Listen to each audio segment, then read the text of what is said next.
Sorry. Tori, Mama. Yeah, Mom. nagmadali kami. Kamusta si Tori? She's okay. Anak, may masakit? Nasugatan ka? Ano? I'm fine po, Mommy. She's okay. Si Jordan lang ang nasaktan dahil nahulog sa step ladder. Tumama ang ulo. Hinihintay namin ng doktor ko anong sasabihin. Teka, Ma, nasan si Shaira nung nangyari lahat ng to? Dinala daw, pina-check up ang anak sa doktor. Pero tinawagan ko na, paparating na siya dito. Anak, sorry nakita mo si Daddy na nasaktan. Pero, pasensya ka na, hindi natin naiwasan na matakot ka. Sigurado ako, takot na takot ka kanina. Yes po, Mommy. Sobrang takot po ako. I tried calling you po, but you didn't answer your phone. Tumawag ka? Kailan ka tumawag? Kanina po, right after mahulog po si Daddy.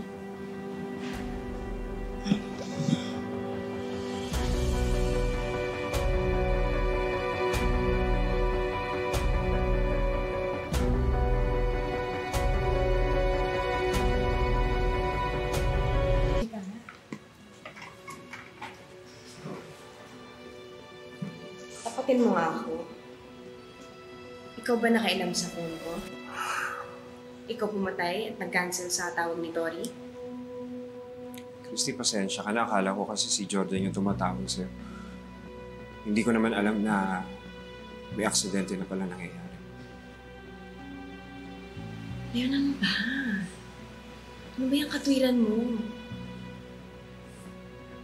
Wala kang karapatan eh. Wala kang karapatan na pagsabihan ako kung sinong pwede at hindi pwedeng makausap ko. Christy, pasensya ka na talaga. Alam ko naman mali yung ginawa ko. Pero kasi, nagselos na talaga ako na kapag sinagot mo yung tawag na yun, masisira yung date natin dalawa. Alam mo, wala sa lugar yung selos.